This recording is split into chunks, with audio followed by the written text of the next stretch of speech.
A lot of us look at the stock market as a barometer of our economy's health, and that's because at its core, a recession is a period of time where our economy is producing less than it was before. So during these times of recessionary fears, we wanted to speak with two experts who could tell us what's the likelihood of it actually happening and what can you do to prepare for one.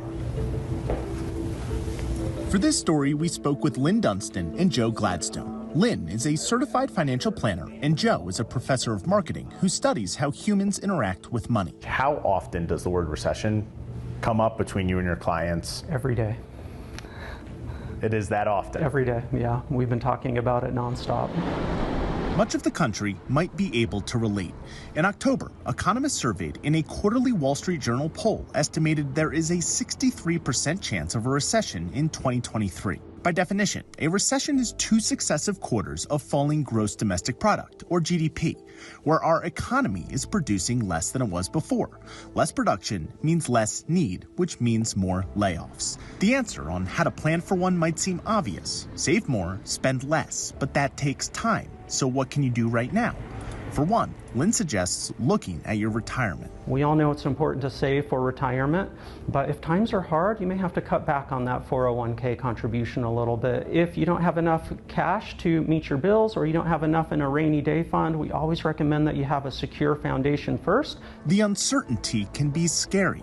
A survey by Bankrate found 38% of households with an income of $75,000 or more could not cover an unexpected $1,000 expense with their savings.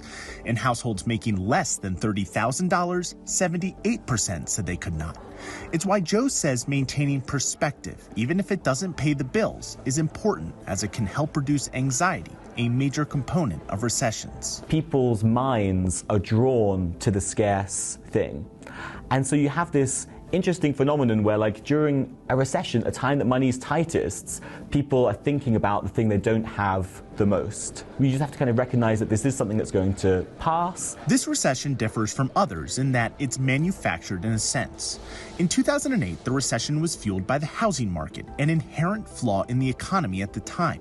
This time, it's caused by the Federal Reserve trying to bring down inflation, meaning there's a degree of control on how intense it can get. Still, Lynn suggests focusing on your source of money rather than the money itself. You want to make sure that you stay employed to the best of your ability, and I recognize that people don't always have control over that, but regardless of what industry one is in, if you can control your employment, if you're able to maintain or maybe avoid switching jobs or switching your career, maintaining that income during a hard time is really important. Again, this isn't to say a recession is imminent or will happen, but if it does, it's at least a few steps to prepare wherever possible.